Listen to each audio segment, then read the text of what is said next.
Friends, மணக்க மணக்க சுவையான முட்டை குழம்பு அருமையாக ரெடி. ஃப்ரெண்ட்ஸ், நாம் முட்டை குழம்பு செய்வதற்கு 1 கப் தேங்காய் பூவுடன் 1 ஸ்பூன் கசகசா, சிறிதளவு பட்டை, முந்திரி பருப்பு சேர்த்து நன்றாக அரைத்து எடுத்து விடலாம். இந்த அளவு நன்றாக அரைத்து எடுத்து விடலாம். முட்டை கிரேவி செய்வதற்கு வெங்காயம், தக்காளியை இந்தளவு பொடியாக நறுக்கி எடுத்து விடலாம். 2 பச்சை மிளகாயை குறுக்கே கீறி எடுத்து விடலாம். முட்டை குழம்பு செய்வதற்கு கடாயில் தேவையான அளவு எண்ணெய் ஊற்றி விடலாம். எண்ணெய் சூடானதும் 1 ஸ்பூன் கடுகு, 1 ஸ்பூன் ஜீரகம், 1 ஸ்பூன் சோம்பு நன்றாக பொரியவும் பொடியாக நறுக்கிய வெங்காயத்தை சேர்த்து விடலாம். வெங்காயம் வதங்கும் போதே குழம்பிற்கு தேவையான கல்லுப்பை சேர்த்து விடலாம். வெங்காயம் 1 நிமிடம் வதங்கவும் 1 ஸ்பூன் இஞ்சி பூண்டு விழுது சேர்த்து விடலாம். நாம் வீட்டில் அரைத்த இஞ்சி பூண்டு விழுது சேர்த்தால்தான் மிக சுவையாக இருக்கும். இஞ்சி பூண்டு சேர்த்து நன்றாக வதங்கிய பின்னர் பச்சை மிளகாயை சேர்த்து விடலாம். இந்தளவு நன்றாக வதங்கவும் பச்சை மிளகாய் சேர்த்து விடலாம்.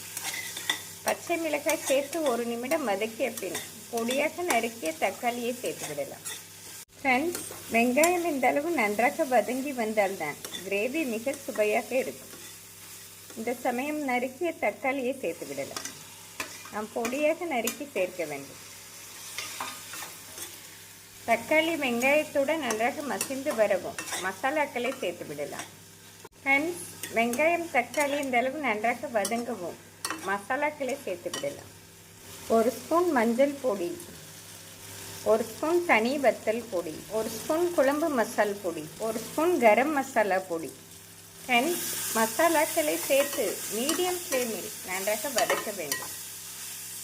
1 நிமிடம் வதக்கிய பின் அரைத்த தேங்காய் விழுதை சேர்த்து விடலாம். மசாலா இந்தளவு வதங்கி வரவும் அரைத்த தேங்காய் விழுதை சேர்த்து விடலாம். தேங்காய் சேர்த்து மீடியம் ஃப்ளேமில் 1 நிமிடம் நன்றாக வதக்கி விடலாம். தேங்காய் சேர்த்து இந்தளவு வதக்கிய பின் குழம்பிற்கு தேவையான தண்ணீரை சேர்த்து விடலாம். தண்ணீர் இந்தளவு கொதித்து வரவும் சிறு துண்டு வெல்லம் சேர்த்து விடலாம். நாம் வெல்லம் சேர்ப்பதால் குழம்பின் சுவை அருமையாக இருக்கும். நாம் உப்பு சரி பார்த்து மூடி போட்டு மீடியம் ஃப்ளேமில் 10 நிமிடம் வைத்து விடலாம்.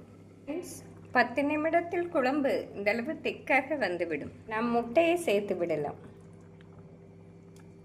ஃப்ரெண்ட்ஸ், முட்டையை உடைத்து சேர்ப்பதால் குழம்பு மிக சுவையாக இருக்கும்.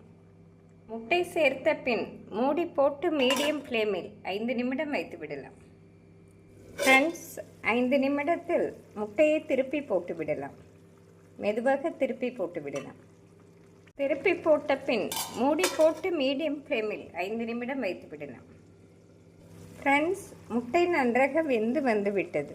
மல்லி இலை, கருவேப்பிலை தூவி அடுப்பிலிருந்து இறக்கி விடலாம். இந்த அளவு பதமாக இருந்தால்தான் நம் சாதத்துடன் சப்பாத்தியுடன் சாப்பிடுவதற்கு சரியாக இருக்கும். ஃப்ரெண்ட்ஸ், மணக்க மணக்க சுவையான முட்டை குழம்பு அருமையாக ரெடி. ஃப்ரெண்ட்ஸ், இதே போல் நாம் உடைத்து ஊற்றி முட்டை குழம்பு செய்தோம் என்றால் மிக அருமையாக இருக்கும். சூடான சாதத்துடன் இந்த சுவையான முட்டை குழம்பை வைத்து சாப்பிட்டோம் என்றால் மிக சுவையாக இருக்கும்.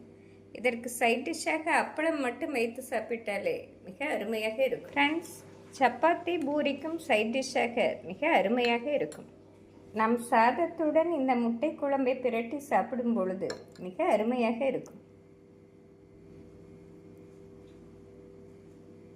இதற்கு சைட் டிஷ்ஷாக அப்பளம் மட்டும் வைத்து கொடுத்தாலே அனைவரும் விரும்பி சாப்பிடுவார்கள். ஃப்ரெண்ட்ஸ், அனைவருக்கும் பிடித்த இந்த சுவையான முட்டை குழம்பை செய்து பார்த்து எப்படி இருக்கிறது என்று கூறுங்கள்.